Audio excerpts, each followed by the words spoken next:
नबी अकरम सल्लल्लाहु अलैहि वसल्लम ने लोगों पर 5 वक्त की नमाज फ़र्ज की तो सवाल ये पैदा हुआ कि नमाज के लिए लोगों को बुलाया कैसे जाए, पता कैसे चले कि नमाज का वक्त हो गया। उस ज़माने में घड़ियां तो थी नहीं, मोबाइल तो थे नहीं। सूरज से अंदाज़ा लगाया जाता था कि ज़ोहर की नमाज का वक्त कौन सा है, फजर और असर का कौन सा है। सूरज के गुरूब होते ही अंदाज़ा लगाया जाता था मगरिब का वक्त हो गया। आसमान पर जब लाल रंग की लालामी ख़त्म हो जाए तो समझा जाता था कि ईशा की नमाज का वक्त हो गया।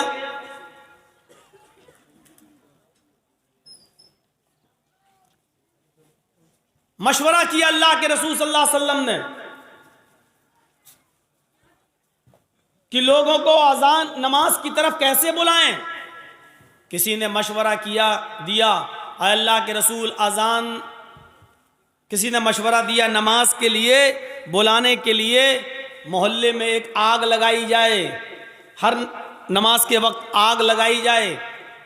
जब आग जलने लगे तो लोग समझ जाएं कि नमाज का वक्त हो गया। एक सहाबी ने मशवरा दिया नहीं, जोर से घंटी बजाई जाए तो पता चल जाएगा कि अजान का वक्त हो गया, नमाज का वक्त हो गया।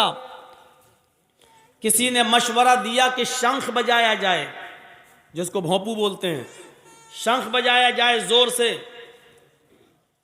उससे पता चल जाएगा कि नमाज का वक्त हो गया। लेकिन उस वक्त मीटिंग बर्खास्त हो गई। नहीं, न आग जलाना ठीक है, इसमें मजूसियों की मुशाबिहत हो रही है, न शंख बजाना ठीक है, न घंटा बजाना ठीक है। चलो कल गौर करेंगे कि क्या है, कल फिर मीटिंग होगी दोबारा। अल्लाह के रसूल ने सुबह फिर दूसरे दिन फिर मीटिंग बुलाई। जब मीटिंग बुलाई तो उसमें हज़रत उमर फ़ारूक रज़ी अल्लाह ताला अन्हु ने अपना एक ख्वाब बयान किया कि अल्लाह के रसूल सल्लल्लाहु अलैहि वसल्लम, मुझे रात में ये ख्वाब दिखाया गया है कि नमाज के लिए इस तरीके से लोगों को बुलाया जाए। अल्लाहु अकबर अल्लाहु अकबर अल्लाहु अकबर अल्लाहु अकबर, 2 बार ये, अशहदु अल्ला इलाहा इल्लल्लाह अशहदु अल्ला इलाहा इल्लल्लाह, 2 बार ये, अशहदु अन्ना मुहम्मदर रसूलुल्लाह अशहदु अन्ना मुहम्मदर रसूलुल्लाह, 2 बार ये, हय्या अलस्सलाह हय्या अलस्सलाह, 2 बार ये जुमले, हय्या अलल फलाह हय्या अलल फलाह, 2 बार ये जुमले, अल्लाहु अकबर, 1 बार फिर ये जुमला ला इलाहा इल्लल्लाह, 1 बार ये जुमला। हजरत उमर ने जब अपना ये ख्वाब बयान किया तो उसमें चंद साहबा खड़े हुए और कहने लगे, अल्लाह के नबी, ये ख्वाब तो आज रात में हमने भी देखा। दूसरे ने कहा ये हमने भी देखा। एक और उठा कहने लगा ये तो हमने भी देखा। नबी अकरम सल्लल्लाहु अलैहि वसल्लम ने फरमाया, इतने लोगों का यही ख्वाब देखना इस बात की दलील है कि अल्लाह ताला हमसे नमाज के लिए यही चाह रहा है कि इन कलमात के ज़रिए लोगों को बुलाया जाए। जबकि खुद अल्लाह के रसूल हैं, नबी हैं। जिब्राईल अमीन आकर कह सकते थे कि अजान दिलवाओ, लेकिन जिब्राईल को नहीं भेजा, वही नहीं आई। सिर्फ सहाबा किराम ने ख्वाब देखा और अल्लाह के रसूल ने सहाबा किराम के ख्वाब को ही अल्लाह की तरफ से ख्वाब मानकर उसी को लागू कर दिया, नाफिज कर दिया कि आज के बाद हर अजान के वक्त, नमाज के वक्त यह अजान दी जाएगी। बहुत अहम मसला है अजान का, इसमें भी हिकमत छिपी हुई है। नमाज से पहले, अरे भाई जब लोगों को बुलाना ही है, किसी से भी खड़ा करके पूछो, अच्छा बताओ अजान क्यों होती है, तो आदमी कहेगा कि नमाज के लिए,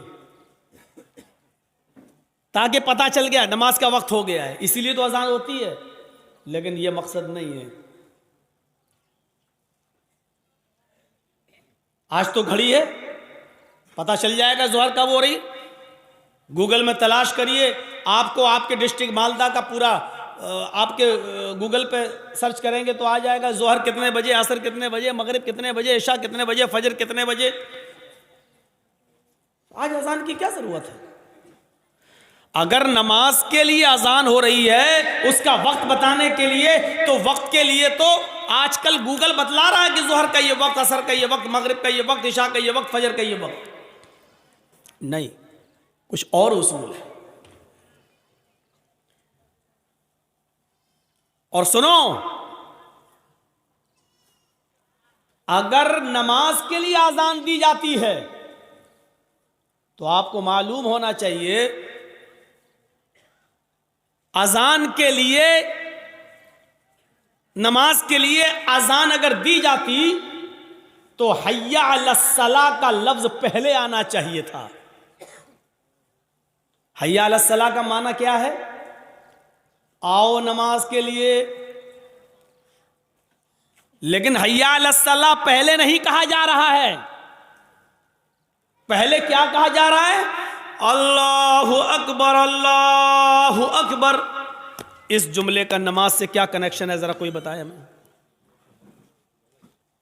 भाई नमाज में तो वैसे ही आदमी कहता है अल्लाहु अकबर, कहता है कि नहीं कहता है?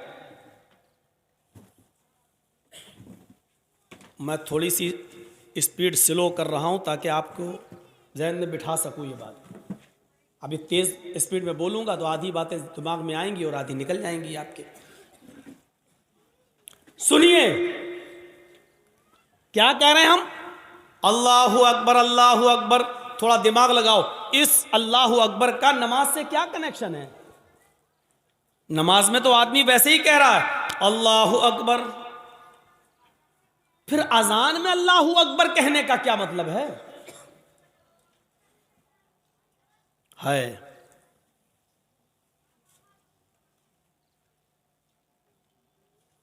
अल्लाहु अकबर, अल्लाहु अकबर।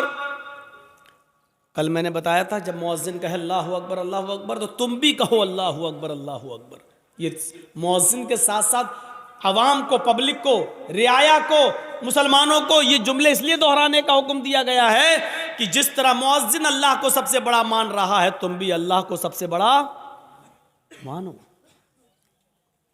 अब अल्लाह को सबसे बड़ा मानने का मतलब क्या है? अल्लाहु अकबर, अल्लाहु अकबर।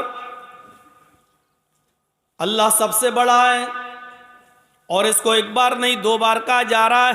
अल्लाहु अकबर, अल्लाहु अकबर। अल्लाह सबसे बड़ा है, अल्लाह सबसे बड़ा है। थोड़ी देर रुकने के बाद ये जुमले फिर कहे जा रहे हैं अल्लाहु अकबर, अल्लाहु अकबर। हाँ, गौर से सुन लो, अगर तुमने न सुना हो फिर से सुन लो। अल्लाह सबसे बड़ा है, अल्लाह सबसे बड़ा है। आए जमीन के सीने को चीर कर, जमीन की छाती को चीर कर उसमें दाना डालने वाले, धान बोने वाले, गेहूं बोने वाले, जौ बोने वाले, गन्ना बोने वाले, हल चलाने वाले,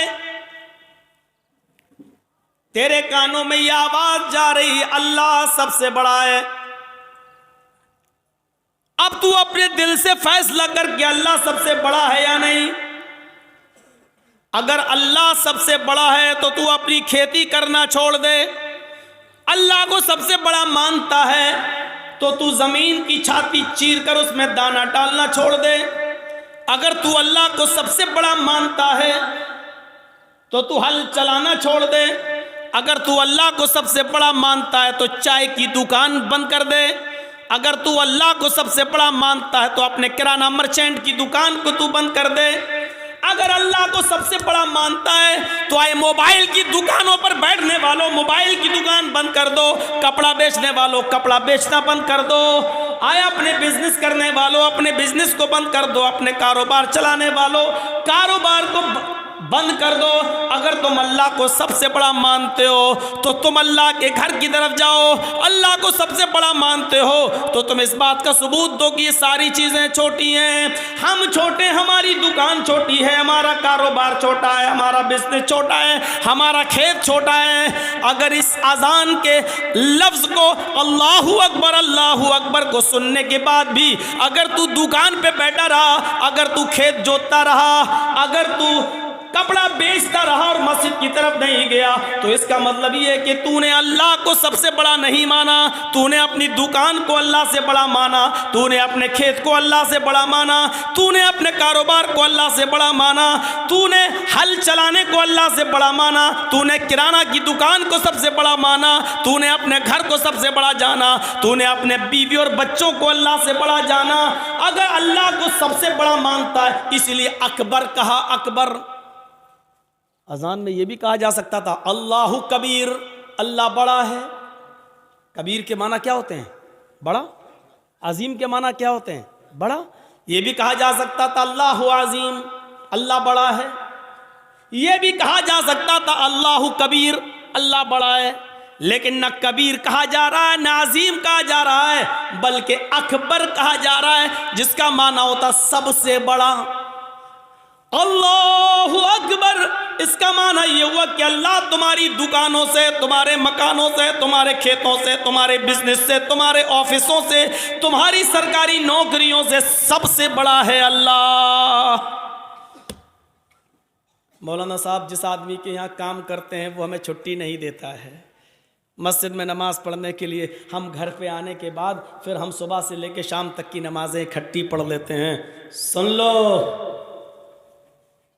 हर वो बिजनेस, हर वो सर्विस, हर वो नौकरी इस्लाम की नज़र में और शरीयत में हराम है, जो आपको आपके नमाज के वक्त में आपको नमाज पढ़ने से रोकती है। इस्लाम की नज़र में वो नौकरी हराम है, इस्लाम की दृष्टि में वो सर्विस हराम है, शरीयत की रोशनी में वो गवर्नमेंट की जॉब ही क्यों ना हो वो भी हराम है। अगर कोई सरकारी सर्विस या प्राइवेट जॉब अगर आपको आपके अव्वल वक्त में या आपको नमाज के औकात में आपको नमाज पढ़ने की इजाज़त नहीं दी जा रही है, तो आपके लिए वो सर्विस हराम है, वो नौकरी हराम है, वो कारोबार हराम है जो आपको नमाज के वक्त में नमाज पढ़ने से रोक रहा है। वो कमाई भी हराम है और वो बिजनेस भी हराम है। अब मत पूछना मौलाना साहब फलां जगह नौकरी करना जायज़ है कि नाजायज़, इस जुमले में सब आ गया है। हर वो बिजनेस, हर वो सर्विस, हर वो जॉब हराम है अजान के वक्त, नमाज के वक्त, जिससे आपको नमाज पढ़ने से रोका जा रहा हो या आप जिसकी वजह से नमाज नहीं पढ़ पा रहे हो, हराम है। दुकान पर ज्यादा कस्टमर आए, भीड़ लगी है, लेकिन अजान की आवाज आ रही है, तो आपको कस्टमर को छोड़ना पड़ेगा और नमाज के लिए जाना पड़ेगा। क्योंकि अकीमुस्सला कहा गया है, ये नहीं कहा गया नमाज पढ़ लो, नमाज कायम करो कहा। नमाज कायम करने का मतलब यह कि उसको वक्त पे पढ़ो, उसके उसूल पर पढ़ो, उसके ज़ाब्तों पर पढ़ो, नबी के तरीके पर पढ़ो, और नबी ने जो वक्त बताया उस वक्त पर पढ़ो। बाद में तो पढ़ ही लोगे, शाम को इकट्ठी भी पढ़ लोगे। नमाज पढ़ने का हुक्म नहीं दिया अल्लाह ने, नमाज को कायम करने का हुक्म दिया है। और नमाज का कायम करना यह है कि जैसी अजान हुई बंद करो दुकान और जाओ नमाज पढ़ने के लिए, चाहे 20 कस्टमर ही तुम्हारी दुकान पर क्यों ना हो। यह है नमाज का कायम करना। साहब बहुत बड़ा नुकसान हो जाएगा। फिर तो आपने कारोबार को बड़ा समझ लिया, फिर तो आपने दुकान को बड़ा समझ लिया, फिर आपने अल्लाह को बड़ा कहां समझा? फिर आपने अल्लाह को बड़ा नहीं माना। अब समझ में आ रहा है अजान क्यों दिलवाई जा रही है? नमाज के लिए अजान।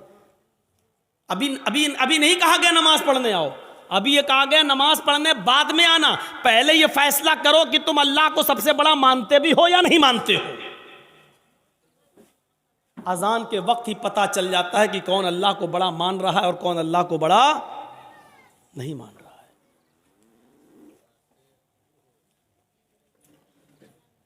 अजान के वक्त ही पता चल जाता है। इस जुमले को बार बार 2 बार कहा जा रहा है और फिर 2 बार और कहकर 4 बार कहा जा रहा है। पूरी अजान उठा लो, 4 बार कोई जुमला नहीं कहा गया, सबसे पहले यही जुमला 4 बार कहा जा रहा है। अल्लाहु अकबर, अल्लाहु अकबर 2 बार हो गया। अल्लाह सबसे बड़ा है, हाँ अल्लाह सबसे बड़ा है। आए कारोबार में मसरूफ रहने वालों, आए खेतों में मसरूफ रहने वालों, आए ऑफिस में बिजी रहने वालों, हाय सरकारी और प्राइवेट जॉब में मशगूल रहने वालों, हाय दुकानों में मसरूफ रहने वालों, अपने अपने घरों में बिजी रहने वालों, दोबारा फिर सुन लो, अल्लाहु अकबर, अल्लाहु अकबर। अल्लाह सबसे बड़ा है, अल्लाह सबसे बड़ा है, तुम्हारे कारोबार से बड़ा। अल्लाहु अकबर असल में इसमें तफजील का जो इस्तेमाल होता है वो मिन के जरिए भी होता है।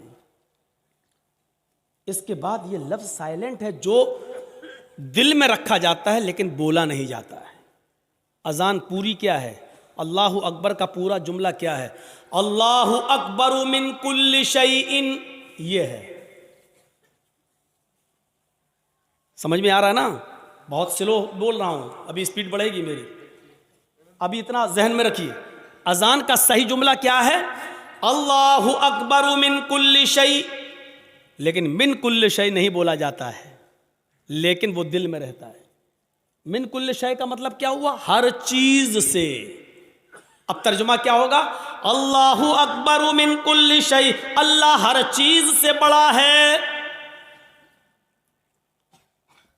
लेकिन मिन कुल्लि शैइन बोला नहीं जाएगा। जैसे इंग्लिश में नाइफ किसको कहते हैं? चाकू को। नाइफ के माना चाकू, लेकिन के लिखा जाता है, बोला नहीं जाता, वो साइलेंट रहता है। नी मानी घुटना, इंग्लिश में नी मानी घुटना, लेकिन के लिखा होता है लेकिन बोला नहीं जाता, पढ़ा नहीं जाता। ऐसी अरबी जबान में अजान का पहला जुमला है अल्लाहु अकबर मिन कुल्लि शै। मिन कुल्लि शै न लिखा जाएगा न बोला जाएगा, लेकिन दिल में माना जाएगा कि अल्लाह सबसे बड़ा है। अल्लाहु अकबर, अल्लाहु अकबर, अल्लाह सबसे बड़ा है, अल्लाह सबसे बड़ा है, अल्लाह हर चीज से बड़ा है, अल्लाह हर चीज से बड़ा है। इस जुमले को सुनकर भी अपने घरों में रहने वालों, अपनी दुकानों में बैठने वालों, अपने खेतों में खेती करने वालों, अनाज काटने वालों, फलों में व्यस्त रहने वालों, आम के पेड़ों में मसरूफ रहने वालों, लीची के बाग देखने वालों, बीड़ी सिगरेट बनाने वालों, सुन लो, सुन लो, सुन लो, दोबारा सुन लो, अल्लाह सबसे बड़ा है, अल्लाह सबसे बड़ा है। अब जिन लोगों ने इस जुमले को सबसे बड़ा, अल्लाह को सबसे बड़ा माना, उन्होंने अपनी दुकान बंद कर दी, अपना मकान बंद कर दिया, अपनी दुकान बंद कर दी, अपना ऑफिस बंद कर दिया, या चले आए किसी को बिठा के कि मैं जा रहा हूँ नमाज पढ़ने, आप बैठो, अब मैं अभी आता हूँ। अब जो लोग चले, इसका मतलब ये है कि वो अल्लाह को सबसे बड़ा मान लिए। पहली चीज़ याद रखना, इन्होंने अल्लाह को बड़ा मान लिया। अजान सुनने के बावजूद जिन लोगों ने अपनी दुकानों में बैठना गवारा कर लिया, खेतों में रहना गवारा कर लिया, सुन लो, उन्होंने अल्लाह को बड़ा नहीं माना। उन्होंने अपने आप को, अपने कारोबार को और अपने बिजनेस को अल्लाह से बड़ा माना है। और ये लोग जंग कर रहे हैं अल्लाह से। अब अल्लाह से जंग कर रहे हैं तो जीतेंगे या हारेंगे, इसका जवाब हमें देने की ज़रूरत नहीं। आप खुद अपने दिल से फैसला कर लो, क्या दुनिया में कोई ताकत ऐसी है जो अल्लाह का मुकाबला कर सके और जो अल्लाह से जीत सके? अब जिन्होंने बड़ा माना वो चले गए, घर छोड़ के वुजू बनाया, चलने लगे मस्जिद में, जाने लगे मस्जिद की तरफ। और इसमें तो कोई शक ही नहीं है, घर से जो लोग वुजू बनाकर मस्जिद की तरफ जाते हैं, बहरहाल सवाब मिलता है। एक ज़ईफ़ रिवायत में तो यहाँ तक आता है कि अगर कोई शख्स घर में वुजू बनाता है और वो घर से वुजू बनाकर मस्जिद में जाता है तो उसको एक हज का सवाब दिया जाता है।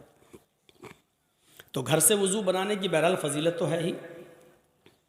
अगरचे हम इस ज़ईफ़ हदीस को अगर न भी माने और ये मान लें, तो कम से कम इतना तो मानो कि घर से वुजू बना के चलना ये बहरहाल बहुत बड़ी सवाब की बात है और बहुत बड़ी नेकी की बात है। अब जो लोग मस्जिद में आ गए, तो अब उनको कहा जा रहा है, जो लोग घरों में हैं उनको नहीं कहा जा रहा है। अब जो लोग अजान के ये पहला जुमला सुनकर घरों में वुजू बनाकर निकल रहे हैं, उनसे अब कहा जा रहा है अशहदु अल्ला इलाहा इल्लल्लाह।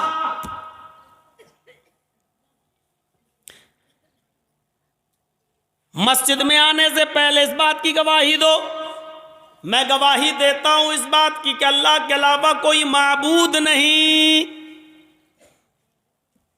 अशहदु अल्ला इलाहा इल्लल्लाह, मैं गवाही देता हूं इस बात की कि अल्लाह के अलावा कोई माबूद नहीं।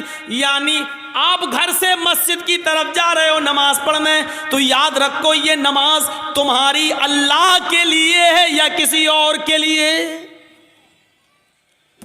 अल्लाह माबूद है, उसी के लिए नमाज होनी चाहिए।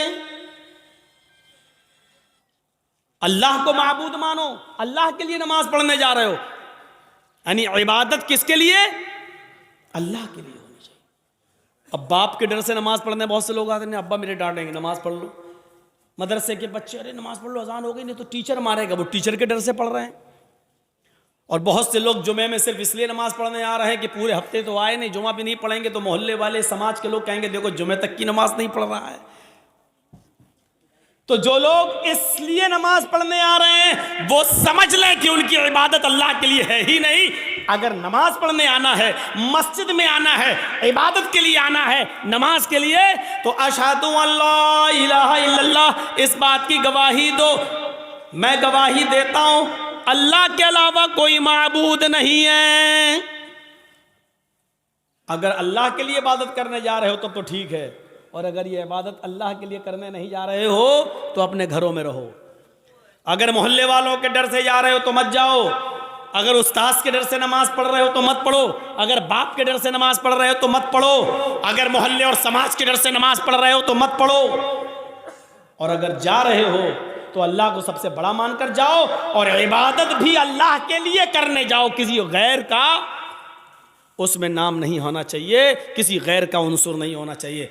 अब अगर तुम अल्लाह के लिए इबादत भी करने जा रहे हो और तुमने दिल में ठान लिया कि इबादत हम अल्लाह ही की करेंगे, किसी और की नहीं, तो अब उन लोगों से कहा जा रहा है अशहदु अन्ना मुहम्मदर रसूलुल्लाह, कहो मैं गवाही देता हूं इस बात की कि मोहम्मद सल्लल्लाहु अलैहि वसल्लम अल्लाह के रसूल हैं। यानी नमाज नबी के तरीके पर पढ़ना पड़ेगी, अपने मनमानी तरीके पर नमाज नहीं पढ़नी पड़ी नहीं। अगर मनमाने तरीके पर नमाज पढ़ना है तो मत आओ, अब अल्लाह की इबादत करने जा रहे हो तो रसूल के तरीके पर नमाज पढ़ना पड़ेगी। जोहर में कितनी नमाज? जितनी नबी ने बताई। असर में कितनी? जितनी नबी ने बताई। मगरिब में कितनी? जितनी नबी ने बताई। तरावी कितनी पढ़ें? 20 या 8? न तेरी 8 न मेरी 20, जितनी जनाब मोहम्मद रसूलुल्लाह सल्लल्लाहु अलैहि वसल्लम ने बताई। मेरे भाइयों, ये नमाज पढ़ने जा तो रहे हो, लेकिन ये अकीदा दिल में रखो कि हम रसूलुल्लाह के तरीके पर नमाज पढ़ेंगे। नमाज से पहले वुजू, वुजू से पहले पाकी, आप खुद पाक हों पहले, और फिर छोटी नापाकी क्या है? वुजू। वुजू बनाकर छोटी नापाकी को दूर कर दो, उसके बाद जाइए आप नमाज पढ़ने के लिए। और ये इबादत कैसे करेंगे? जब आप वुजू बनाकर घर से मस्जिद की तरफ निकलेंगे तो अल्लाह ताला हर एक कदम पर तुम्हें एक नेकी देगा, हर कदम पर एक नेकी, और एक गुनाह माफ भी होगा। जैसे एक कदम बढ़ाया एक नेकी मिली और एक गुनाह माफ, दूसरा कदम बढ़ाया एक नेकी मिली और एक गुनाह माफ, तीसरा कदम बढ़ाया एक नेकी मिली और फिर एक गुनाह माफ, चौथा कदम बढ़ाया एक नेकी मिली और एक गुनाह माफ। हजरत ज़ैद इब्ने साबित रजी अल्लाह ताला अन्हु जब मस्जिद से जब घर से मस्जिद की तरफ नमाज पढ़ने जाते थे, उनका घर मस्जिद के करीब था, लेकिन फिर भी वो छोटे छोटे कदम रखते थे। लोगों ने पूछा इतने नज़दीक मस्जिद है और तुम जल्दी नहीं आते हो, छोटे छोटे कदम रखते हो? तो उन्होंने यही हदीस पढ़ के सुनाई थी कि अल्लाह के नबी ने फरमाया तुम में से जब कोई शख्स मस्जिद में नमाज के लिए जाता है तो उसके हर एक कदम पर एक नेकी मिलती है और एक गुनाह माफ माफ हो जाता है। मैं इसलिए छोटे छोटे कदम रखता हूं ताकि मेरे कदम की गिनती ज्यादा हो जाए, मुझे नेकियां ज्यादा मिल जाएं और मेरे गुनाह ज्यादा से ज्यादा मिट जाएं। तो मेरे प्यारे साथियों, ये आपको तभी मिलेगा जब आप घर से वुजू बनाएंगे, और वुजू बनाने के बाद जब घर से निकलेंगे तो हालत वुजू का सवाब, और वुजू में नमाज के लिए जो कदम उठेंगे ये बावुजू होकर जब उठेंगे तो उस पर और ज्यादा सवाब।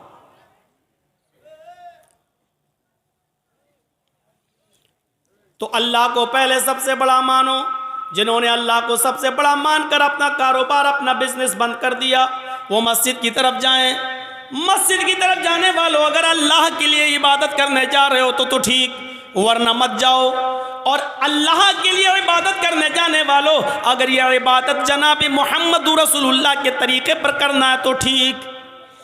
अब ये तीन चीजें बताने के बाद अब कहा जा रहा है, सुनो, ये तीन चीजें, अल्लाह को सबसे बड़ा मान लिया और इबादत अल्लाह के लिए करने जा रहे हैं, और यह इबादत नबी के तरीके पर करने का इरादा है, नबी के तरीके पर, नबी ने जैसे बताया है। शाबाश बेटा, ले लो लो, हम बैठ गए, लो। ये लड़का आगे चल के क्या बनेगा बताइए तो? अरे कुछ नहीं, उसके घर वालों ने भेजा, फोटो लेके आओ। इतना हम, आप जिस स्कूल में पढ़ रहे हैं ना, उसका मैं हेडमास्टर रह चुका हूँ। ये बच्चा क्या जाने बेचारा फोटो लेके, उसको किसने भेजा हम लोग सब समझ रहे हैं। चलो, तो हो गया बेटा, वीडियो बना रहे हो क्या? ओ, ये सब बन रही है, ये सब बन रही है। अरे आजकल के बच्चे, अभी शादी कर दो तो 2 बच्चों का बाप बन जाएगा वो। ये आजकल की औलाद है भैया, आजकल की औलाद। तो मेरे भाइयों सुनो, 3 चीजें बताई गई। उसके बाद पहले अल्लाह को सबसे बड़ा मानो, दूसरा जब अल्लाह को बड़ा मान लिया तो इबादत अल्लाह के लिए करो, और इबादत जब अल्लाह के लिए करने का पूरा अज़्म हो गया तो ये इबादत रसूलुल्लाह के तरीके पर करो, नबी के तरीके पर, रसूल के तरीके पर। कुछ नहीं चलेगा तेरा। नबी ने 1 रकात में 1 रुकू किया, 1 ही करना है। नबी ने 1 रकात में 2 सजदे किए, 2 ही करना है। नबी ने ज़ोहर में 4 पढ़ी, अगर तू 6 पढ़ेगा तो गुनाहगार होगा। नबी ने मगरिब में 3 पढ़ी, अगर तू 4 पढ़ेगा तो गुनाहगार होगा। नबी ने फजर में 2 पढ़ी, अगर तू 3 या 4 पढ़ेगा तो गुनाहगार होगा। नमाज उतनी ही पढ़ना है जितनी जनाबी मोहम्मद रसूलुल्लाह ने बताई है। तो मेरे भाइयों, अगर ये तरीका नबी का मानते हो तो अब ये 3 चीजें जब तुमने मान ली तब कहा जा रहा है हय्या अलस सलाह, अब आओ नमाज के लिए। देखा, नमाज के लिए कब बुलाया जा रहा है? पहले ये 3 बातें जब बता दी गई और आपके दिमाग में डाल दी गई। ईमानदारी के साथ बताइए, अजान का ये फलसफा और ये मकसद आज से पहले आपने किससे सुना था? हमें तो ये मालूम था कि नमाज, अजान हो रही, चलो नमाज पढ़ना है, नमाज के लिए अजान हो रही। नहीं, नमाज के वक्त को बताने के लिए घड़ी काफी है। नमाज के वक्त को बताने के लिए आजकल टाइम मोबाइल बतला रहा है। नमाज का वक्त बताने के लिए अजान नहीं है। अजान अल्लाह को सबसे बड़ा बताने के लिए और इबादत अल्लाह की बताने के लिए और तरीका जनाब मोहम्मद रसूलुल्लाह का बताने के लिए ये अजान दी जा रही है। जब ये 3 चीजें आपने एक्सेप्ट कर ली, कबूल कर ली, तब कहा जा रहा है हय्या अलस सलाह, आओ नमाज के लिए। अब ये नमाज तुम्हें भलाई पर पहुंचाएगी, ये नमाज तुम्हारे लिए भलाई का रास्ता खोलेगी। इसलिए क्या कहा जा रहा है? हय्या अलल फलाह, आओ ऐसी नमाज पढ़कर भलाई पर, भलाई के लिए आओ, भलाई के, हय्या अलल फलाह, आओ कामयाबी की तरफ, आओ भलाई की तरफ। यानी जब अल्लाह की इबादत करोगे और रसूल के तरीके पर करोगे तो ये नमाज तुम्हारे लिए भलाई का रास्ता है, ये नजात का जरिया है, ये नजात का जरिया। और अगर अल्लाह के लिए नहीं है और रसूल के तरीके पर नहीं है तो ये नमाज भी नहीं है और भलाई भी नहीं, भलाई भी नहीं।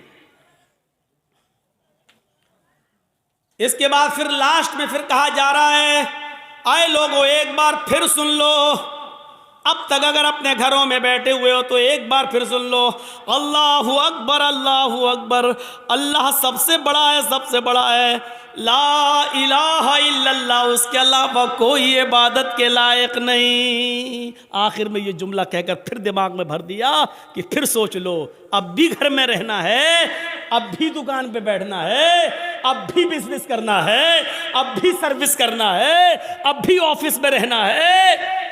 लास्ट में फिर सुन लो कि अल्लाह सबसे बड़ा है। अगर ऑफिस का मालिक निकाल देगा निकाल दे, क्योंकि रोजी वो नहीं देता है, रोजी देने वाला अल्लाह है। अच्छा ठीक है, ऑफिस में बैठे हो, उससे रोजी रोटी चल रही है, प्राइवेट जॉब है, अचानक आग लग गई, आपके दोनों हाथ जल गए, अब क्या करोगे बताइए?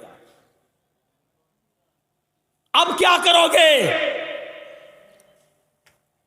अचानक बिल्डिंग टूट गई, गिर गई, दीवार गिर गई, यहां फिसल गए, हमारे दोनों पैर टूट गए, अब क्या करोगे? आप तो ऑफिस को सबसे बड़ा समझे थे ना, इसलिए तो नमाज पढ़ने नहीं आए थे। अब क्या करोगे? सेहता का कबला मर्जिक, अपनी तंदुरुस्ती को, अपनी जवानी को, अपनी बीमारी से पहले गनीमत जान ले और अल्लाह की इबादत कर ले। तसव्वुर करो, अजान का मकसद यह है, इसलिए होती है ये अजान, इसलिए दी जाती है ये अजान, ताकि अल्लाह का सबसे बड़ा होने का तसव्वुर हमारे दिमाग में रहे और अल्लाह की इबादत करने का तसव्वुर हमारे दिमाग में रहे, और इबादत जनाब मोहम्मद रसूलुल्लाह सल्लल्लाहु अलैहि वसल्लम के तरीके पर करने का तसव्वुर हमारे दिमाग में रहे। दुनिया में बहुत से नबी आए, सुनिए, और हर नबी पर नमाज फर्ज थी, हर नबी पर नमाज फर्ज थी। हजरत इब्राहिम अलैहिस्सलातु वस्सलाम ये कहा करते थे, इन्ना सलाती व नुसुकी व महयाया व ममाती लिल्लाहि रब्बिल आलमीन, मेरी नमाज, मेरी कुर्बानी, मेरी जिंदगी और मेरी मौत अल्लाह के लिए है। कुरान कह रहा है ना, इन्ना सलाती व नुसुकी व महयाया व ममाती लिल्लाहि रब्बिल आलमीन, मेरी नमाज, मेरी कुर्बानी, मेरी जिंदगी, मेरी मौत किसके लिए? अल्लाह के लिए। इसका मतलब यह है कि इब्राहिम अलैहिस्सलाम पर भी नमाज फर्ज थी।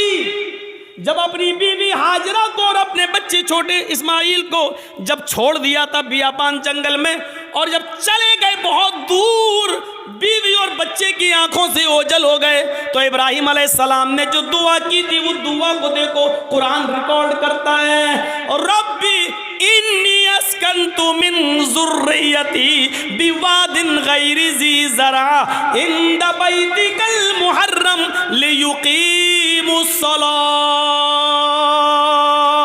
इलाहुल आलमीन। ओ अल्लाह रब्बुल आलमीन, हमने अपनी बीवी को, हमने अपने बच्चे को एक बियाबान जंगल में तेरे हवाले छोड़ दिया है।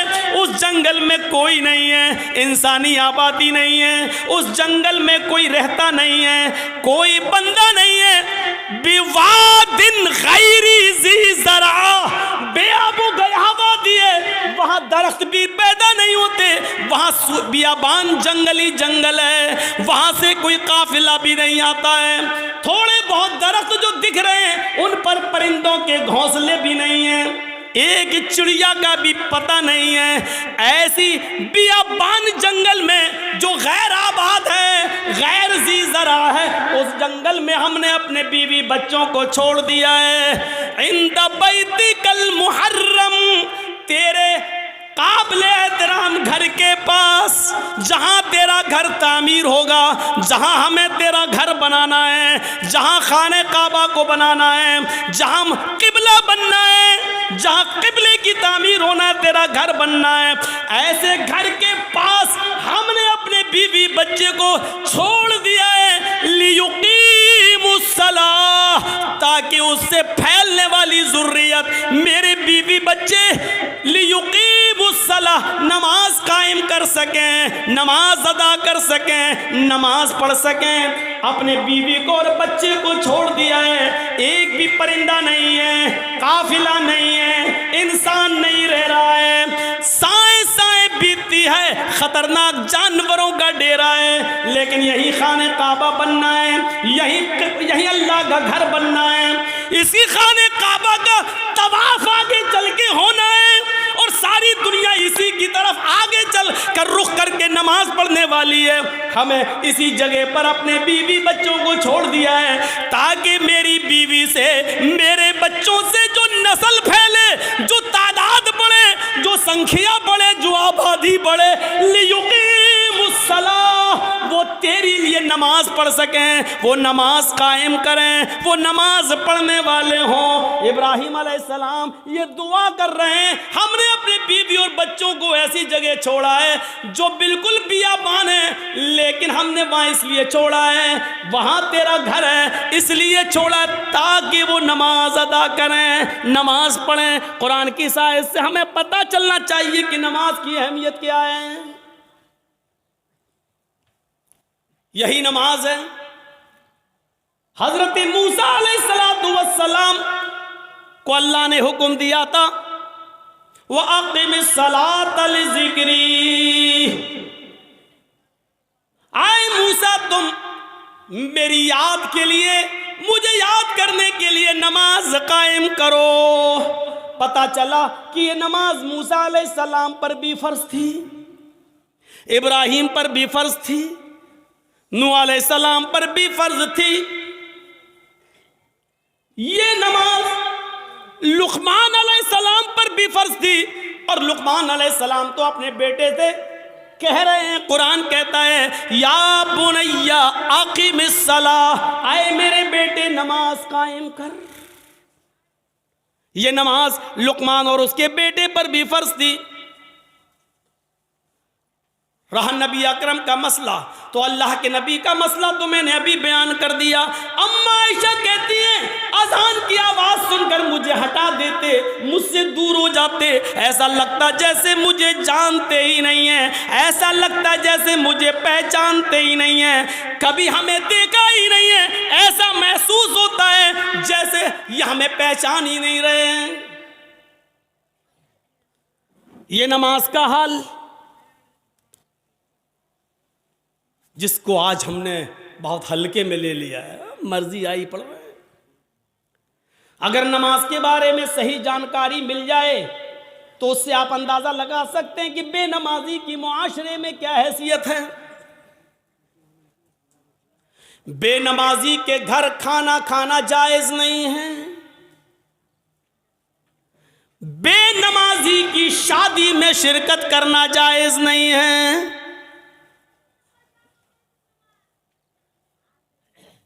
अगर किसी लड़की की शादी किसी बेनमाजी से हो जाए तो उस लड़की का बेनमाजी पति के साथ रहना जायज नहीं है। समझाए, मानता है तो ठीक है, नहीं मानता तो अलग हो जाए। सवाल यह है कि वो तलाक ना दे तो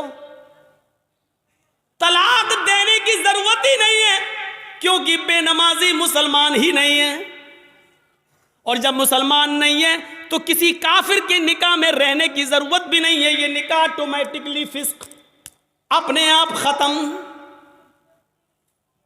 बेनमाजी के हाथ का खाना जायज नहीं है, बेनमाजी के हाथ का पानी जायज नहीं है।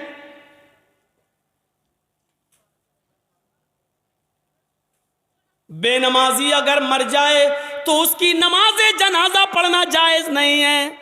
बेनमाजी अगर मर जाए तो उसको मुसलमानों के कब्रिस्तान में दफन करना जायज नहीं है। क्या क्या बताऊं।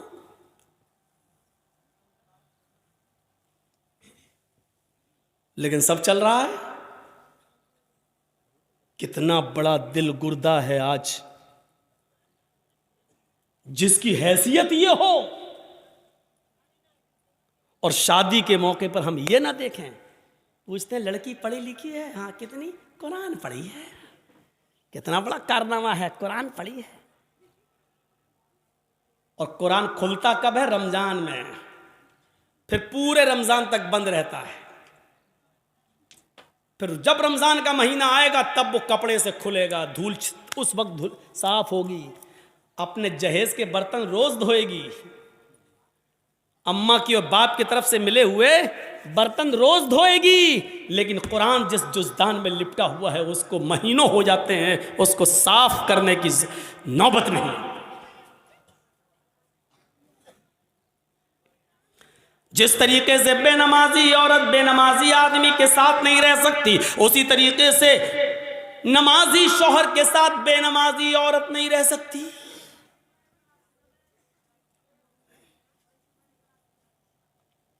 देख रहे हैं आप, इन नबियों पर भी नमाज फर्ज थी।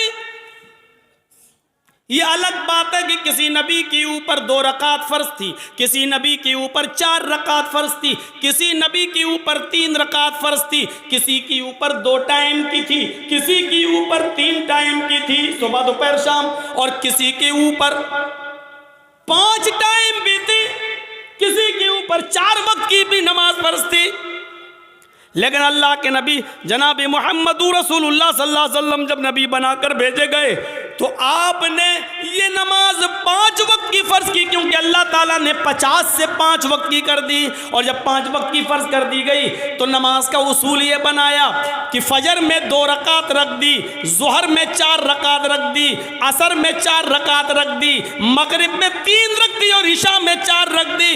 क्योंकि किसी नबी के ऊपर 2 थी, किसी के ऊपर 3 थी और किसी के ऊपर 4 थी। 2 से कम नहीं थी और 4 से ज़्यादा किसी के ऊपर फर्ज नहीं थी।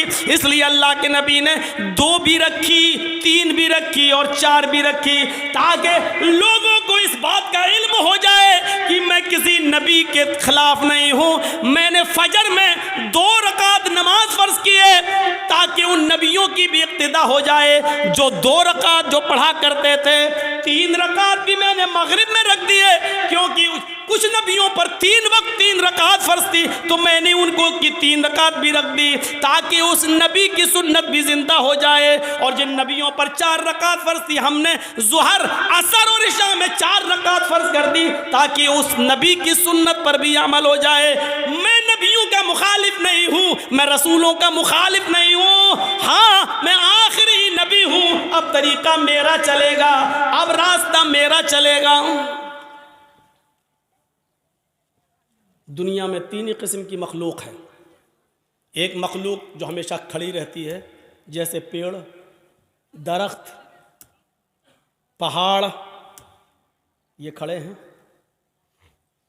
कुछ मखलूक झुकी हुई होती है, जैसे भैंस, बकरी, गाय, भेड़। आप देखिए, हम लोग जब ऐसे रुकू में चले जाएं तो बिल्कुल वही शक्ल हो जाती है। और कुछ मखलूक ज़मीन से चिपकी हुई होती है, जैसे छिपकली, चूहा। दीवार पे भी चढ़ेगा तो चिपका हुआ होगा, ज़मीन पे होगा तो ऐसे होगा। ये 3 ही किस्म की मखलूक है, चौथी कोई किस्म नहीं है। और अल्लाह कहता है युसब्बिहु लिल्लाहि मा फिस समावाति व मा फिल अर्द, ज़मीन व आसमान की सारी मखलूक अल्लाह की तस्बीह बयान कर रही है, अल्लाह की हम्द व सना बयान कर रही है। अल्लाह के नबी सल्लल्लाहु अलैहि वसल्लम ने नमाज में ये तीनों कंडीशन लागू कर दी है। अल्लाहु अकबर, आय अल्लाह, ये पहाड़ भी तेरी हम्द व सना बयान करते हैं, ये दरख्तों के पत्ते भी हम्द व सना बयान करते हैं। अगर तुझे खड़े होकर की जाने वाली इबादत ज़्यादा पसंद है दरख्तों की, पहाड़ों की, तो देख मैं खड़ा हूँ। अल्लाहु अकबर, मेरी इस अदा को कबूल कर ले। अगर तुझे 4 पैर वाले जानवरों की इबादत ज़्यादा पसंद है तो देख मैं झुक गया हूँ। अल्लाहु अकबर, मैंने रुकू कर लिया है, देख मैंने भी उनकी तरह शक्ल बना ली है। अगर तुझे छिपकली, चूहे और जमीन पर रेंगने वाले कीड़े मकोड़े, सांप, बिच्छुओं की इबादत और उनकी तस्वीर पसंद है तो देख मैं सजदा कर रहा हूं। अल्लाहु अकबर, जमीन पर चिपक गए, सजदा कर लिया। अय अल्लाह, अगर तुझे ये हयात पसंद है तो मैं भी इस हयात को कर रहा हूं। तीनों चीजें नमाज के अंदर लागू कर दी हैं। पता नहीं अल्लाह को कौन सी अदा ज्यादा पसंद है। अल्लाह, तीनों अदाओं में से जो तुझे पसंद है वो कबूल कर ले। आइए एक और चीज बताता हूं आपको। अल्लाह के नबी सल्लल्लाहु अलैहि वसल्लम के पास चंद सहाबा आते हैं। हाँ सुनिए, जबरदस्त चीज। चंद सहाबा आते हैं और आकर कहते हैं, अय अल्लाह के नबी सल्लल्लाहु अलैहि वसल्लम, मैं जब मस्जिदों में नमाज पढ़ने जाता हूं तो ये काफिर कान लगा लगा कर सुनते हैं, दीवारों पर कान लगा कर सुनते हैं।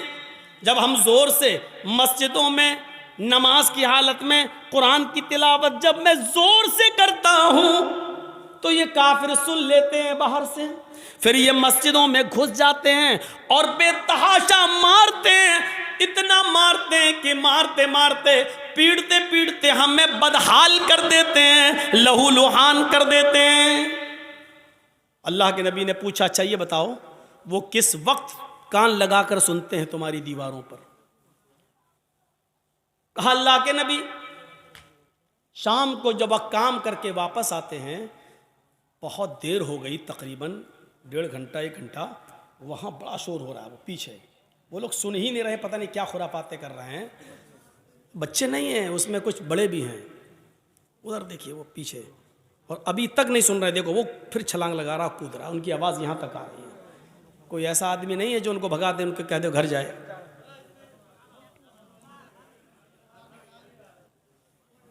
इतने शैतान बच्चे, इनके माँ बाप से पूछो, हमें हमारा दिल कहता है ये रात में पैदा हुए होंगे।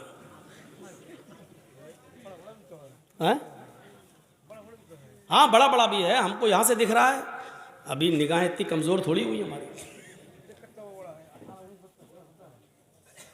पूछा अल्लाह के नबी सल्लल्लाहु अलैहि वसल्लम ने, अच्छा ये बताओ कि वो किस वक्त कान लगा के सुनते हैं? कहा अल्लाह के रसूल, वो जब शाम को काम करके वापस आते हैं, जब तो वो कान लगाकर सुनते हैं, यानी असर के वक्त। तो अल्लाह के नबी सल्लल्लाहु अलैहि वसल्लम ने फरमाया, अच्छा तो कान लगाते हैं वो दीवारों पर? कहाँ? तो ठीक है, फिर असर में तुम कुरान की किरात जोर से करना बंद कर दो, यानी आहिस्ता पढ़ लो। और कब कान लगाते हैं? कहा अल्लाह के रसूल, कैलूला करते वक्त। हम लोग जब दोपहर में काम करके आते हैं, घर में खाना खा के थोड़ा सोते हैं, कैलूला यानी जोहर की नमाज के वक्त वो कान लगा कर सुनते हैं और हमको पकड़ के मारते हैं जब हम जोर से कुरान की तिलावत करते हैं तब। तो अल्लाह के नबी ने कहा जोहर में भी तुम कुरान को आहिस्ता पढ़ो। देखिए आपने ये नहीं कहा कि नमाज घर में पढ़ लो। मकामी आदमी हो, जो कहीं का रहने वाला हो, आप अपने गांव के रहने वाले हैं, तो आप अपने घर पे नमाज नहीं पढ़ेंगे। कोई मुसाफिर आदमी है, सफ़र से आया है, तो वो जहाँ ठहरा है, जहाँ रुका है, वो नमाज पढ़ सकता है अपने मकाम पर जहाँ वो ठहरा है, इसलिए कि उसको कसर में करना है, 2 रकात पढ़ना है। और मुसाफिर जोहर और असर एक साथ पढ़ सकता है, मगरिब और इशा एक साथ पढ़ सकता है, वो 2 नमाजें मिला सकता है, उसको गुंजाइश है, लेकिन मकामी आदमी को नहीं। अल्लाह के रसूल ने उनसे क्या कहा? अच्छा जोहर में मारते हैं और असर में मारते हैं? कहा तो ठीक है, जोहर में आहिस्ता पढ़ लो और असर में आहिस्ता पढ़ लो। अच्छा ये बताओ मगरिब में? का अल्लाह के रसूल वो बहुत देर से आते हैं, तो मगरिब में वो कान लगा के नहीं सुनते हैं। तो आपने फरमाया फिर मगरिब में कुरान की तिलावत ज़ोर से करो। अच्छा इशा में? हाँ अल्लाह के नबी जब वो घर कारोबार करके खेती बाड़ी करके वापस आते हैं तो इशा में भी कान लगा के सुनते हैं। आपने हाँ तो वो इशा में भी नहीं सुनते हैं क्योंकि थके हुए होते हैं, खाना खाया और सो गए।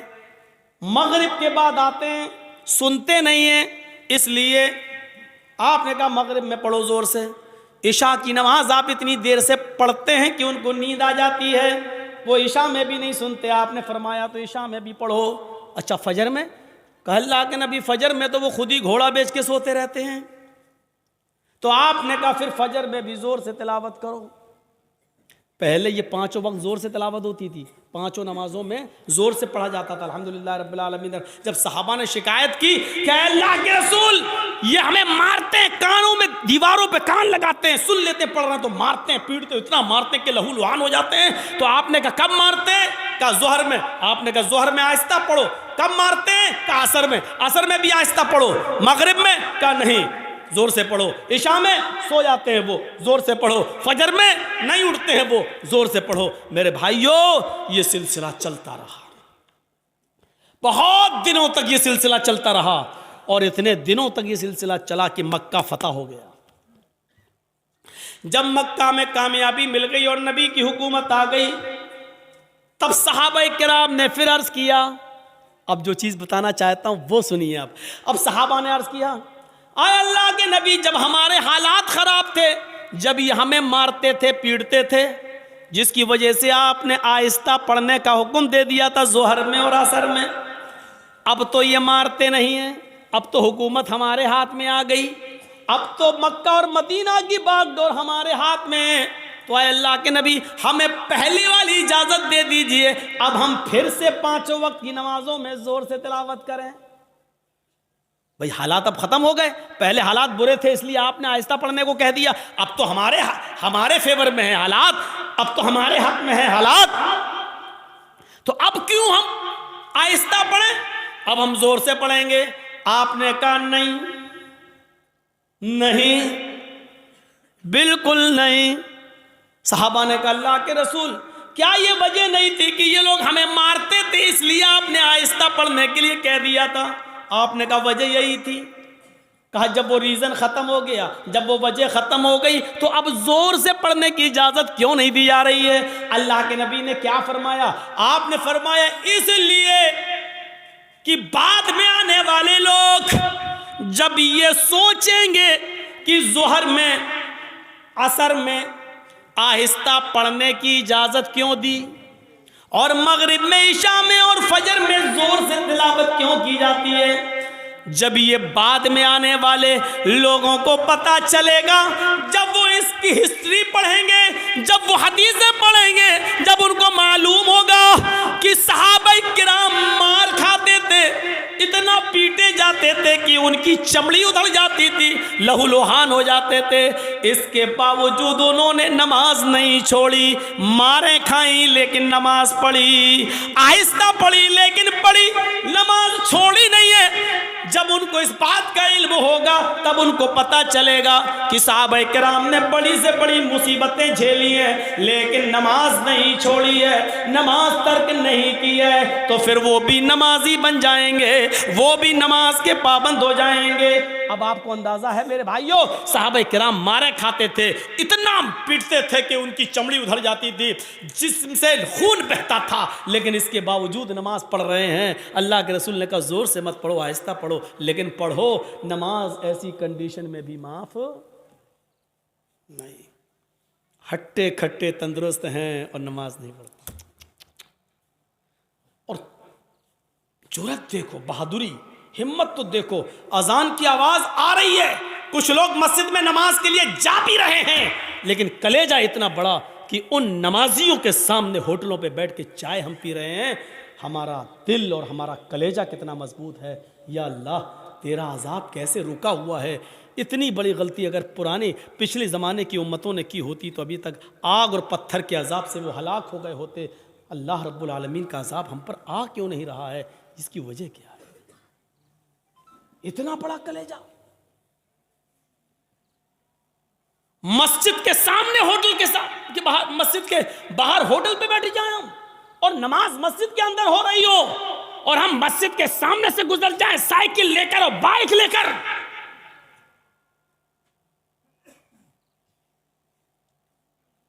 ये मस्जिद दिन भर में 5 मरतबा बद्दुआ देती है, इलाहुल आलमीन इन लोगों ने मुझे बनाया तो बड़ी शान से है, जल से करा करा के, चंदे कर कर गए, सीमेंट ले लेके, बोरियां ले लेकर, ईंटें ले लेकर हमें बनाया तो बहुत अच्छा है, खूबसूरत बना लिया, मीनारा भी बना दिया, बड़ी आलीशान बना दिया, लेकिन इलाहुल आलमीन इन्होंने मुझे वीरान कर दिया।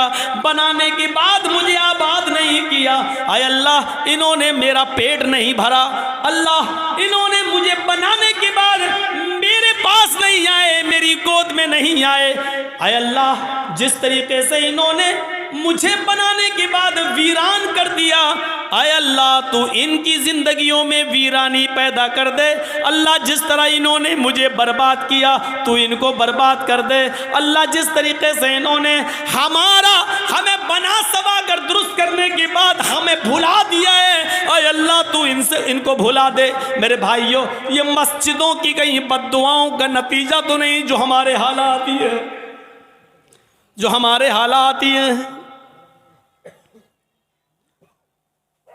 पहले जमाने में जब जंगें होती थी, नमाज का वक्त हो जाया करता था, बादशाह नमाज की हालत में, बादशाह जंग की हालत में नमाज के लिए खड़ा हो जाता था।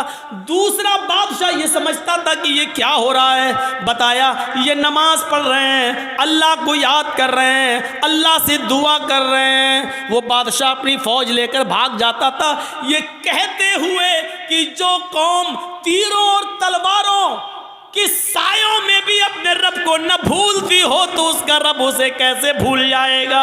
जो कौम तलवारों के सायों में पली हुई हो, तीरों तलवारों के सायों में जो नमाज अदा कर रही हो, ऐसी पोजीशन में भी वो अपने रब को भूल नहीं रही हो, अपने रब की इबादत कर रही हो, फिर उसका रब हमारे साथ क्या करेगा अगर हमने इनको इस पोजीशन में मारा। वो अपनी फौज, अपने हथियार, अपने घोड़े, अपना सारा हथियार वहीं पर डालकर भाग जाया करते थे, ये कहते हुए कि आय अल्लाह वालों हम तुम्हारा मुकाबला नहीं कर सकते, आय अल्लाह वालों हम तुम्हारा मुकाबला नहीं कर सकते। मेरे भाइयों, कल तक हमारे ये हालात थे, आज हमारे हालात ये, हमारी मस्जिदों में नमाज हो रही है लेकिन काफिरों की बारात बजती हुई जाती है, उनके बैंड बजते हुए जाते हैं, उनके गाने बजते हुए जाते हैं, लेकिन हमारी अजान की आवाज या नमाज की किरत भी हो रही हो तो उनको कोई फर्क नहीं पड़ता। क्योंकि जब अजान और नमाज के वक्त हमने अपनी टीवियों को बंद नहीं किया है, जब हमने अपने घरों में टीवियां चलाना शुरू कर दी तो फिर काफिरों के दिलों से भी हमारा रोबो दबदबा निकल गया, काफिरों के दिलों से भी हमारा रोबो दबदबा खत्म हो गया। क्यों होगा? हमने काफिरों के दिलों में अपनी इज्जत बनाई कहां है? कहां बनाई है हमने अपनी इज्जत? ग़ज़वे अहज़ाब का वो मौका याद करो। सुनो, सिर्फ एक नमाज थी, बस एक, वो भी अल्लाह के रसूल सल्लल्लाहु अलैहि वसल्लम नबी की एक नमाज, और वो भी छूटी नहीं थी, बस सिर्फ उसका असल वक्त निकल गया था। ग़ज़वा, जंग हो रही है, नाम है उस ग़ज़वे का ग़ज़वे अहज़ाब। और सुनो, कलेजा संभाल कर सुनो, दिल संभाल के सुनो इस वाक़े को। ग़ज़वे अहज़ाब, काफिरों की तरफ से तीर चल रहे हैं, मुसलमानों की तरफ से भी तीर चल रहे हैं। ये जंग इतनी खतरनाक हुई कि असर की नमाज का वक्त आ गया, लेकिन सहाबाए किराम संभल नहीं पाए। कोई इधर था, कोई उधर था। नमाज पढ़े तो कैसे पढ़ें? एक साथ होते तो चलो आधे पढ़ लेते, आधे जंग करते, फिर ये जो आधे पढ़ चुके होते ये जंग में चले जाते, जो छूट गए वो बाद में पढ़ लेते। लेकिन कोई इधर है, कोई उधर है।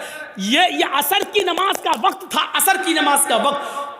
अल्लाह के रसूल नमाज पढ़ा नहीं सके और सहाबा एक साथ जमा नहीं हो सके। कोई इधर से तीर चला रहा, कोई उधर से तीर चला रहा है, लेकिन तीर चलाते चलाते चलाते चलाते मगरिब का सूरज जो डूबता है, मगरिब की नमाज के लिए सूरज के डूबने से, सूरज के गुरूब होने से थोड़ी देर पहले सहाबा किराम ने उस जंग पर कामयाबी हासिल कर ली, यानी काफिरों को हरा दिया। लेकिन असर की नमाज का वक्त निकल गया। सुनिए, असर की नमाज का वक्त निकल गया था। जल्दी से वहीं साहबा ने तयम्मुम किया और वुजू बना, तयम्मुम पानी तो था नहीं, जल्दी से तयम्मुम किया और नमाज पढ़ना शुरू कर दी। सूरज डूबने से, गुरूब होने से पहले पहले अल्लाह के नबी ने और सहाबा ने असर की नमाज पढ़ ली। सिर्फ वक्त निकल गया। जो पढ़ना चाहिए था पौने, हम लोगों के यहाँ कितने बजे होती है असर?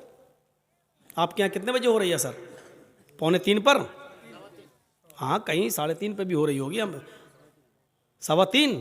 आपकी मस्जिद में कितने बजे हो रही है? 3:15। अब 3:15 की जगह पर कोई आदमी 5:15 पे नमाज पढ़े तो वक्त निकल गया है ना उसका। असर का। मान लीजिए 5:30 पे सूरज डूब रहा है और 5:15 पे आदमी नमाज पढ़ रहा है, तो सूरज डूबने से पहले ही तो पढ़ रहा है वो। सूरज गुरूब होने वाला है, जल्दी से अल्लाह के रसूल ने और सहाबा ने तयम्मुम किया और नमाज पढ़ ली। और पढ़ने के बाद जो जुमले कहे वो सुनो, जो जुमले कहे उन काफिरों के लिए वो सुनो। मला अल्लाहु बुयूतहुम व कुबूरहुम नारा कमा हबसूना वशगलूना अनिस सलातिल वुस्ता। बुखारी शरीफ की हदीस के अल्फाज हैं। अल्लाह के नबी फरमाते हैं, इलाहुल आलमीन, जिन काफिरों की वजह से आज हमारी असर की नमाज का अव्वल वक्त निकल गया,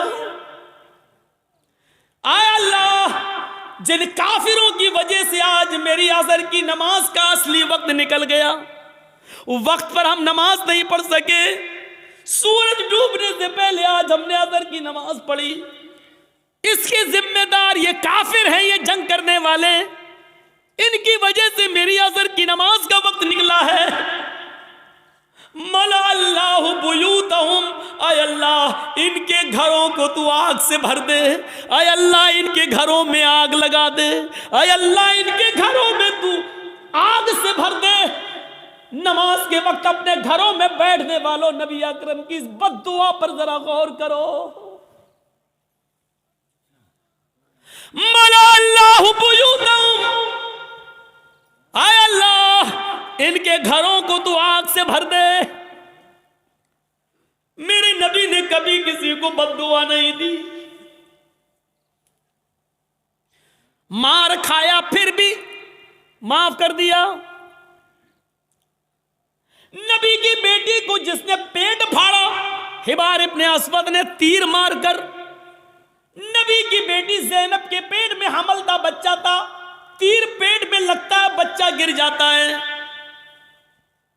ज़ैनब मदीने पहुंचती है, होश में आती है तो उनको पता चलता है कि मेरे पेट का बच्चा गिर गया है, जाय हो गया है। इस सदमे को वो बर्दाश्त न कर सकी, इंतकाल कर गई।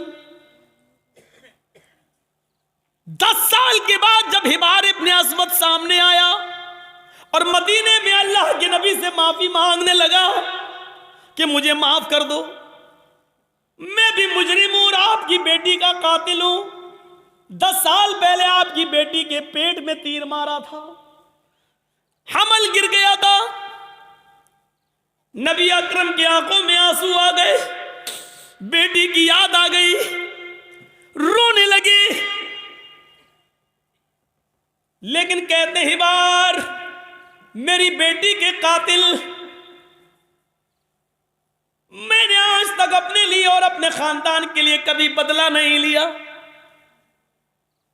आज तूने माफी मांगी, जा, मैंने तुझे भी माफ कर दिया, जा जा जा हिबार, मेरी बेटी के कातिल, मैंने अपनी बेटी के कत्ल का खून माफ कर दिया।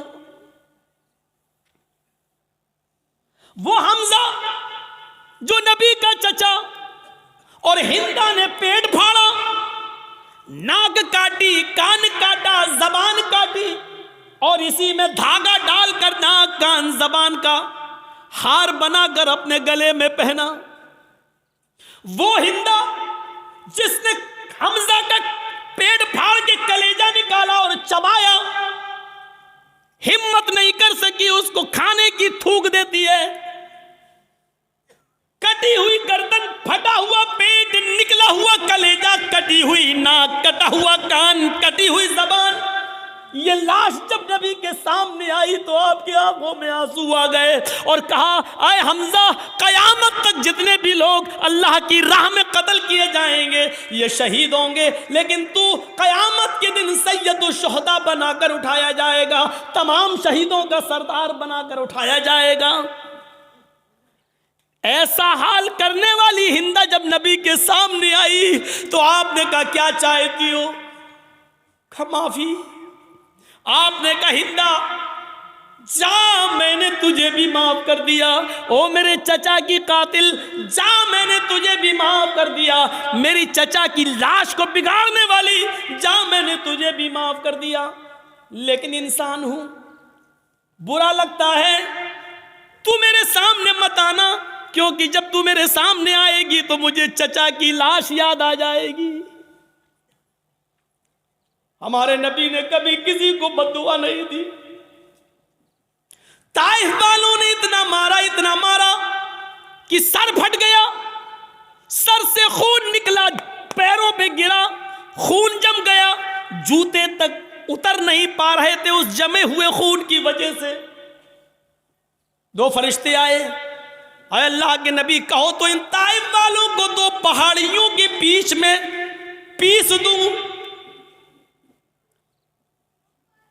मैं जब गया था हज के उम्रे के लिए तो मेरे वहाँ बहुत प्रोग्राम कराए गए थे। जिद्दा में हुए, दम्माम में हुए और मक्के में हुए, मदीने में हुए, तो हमको ताइफ भी लोग लेकर गए और वो पहाड़ी हमको दिखाई थी लोगों ने वहाँ ताइफ के अंदर, जिस पहाड़ी पर चढ़कर काफिरों ने नबी अकरम को पत्थर मारे।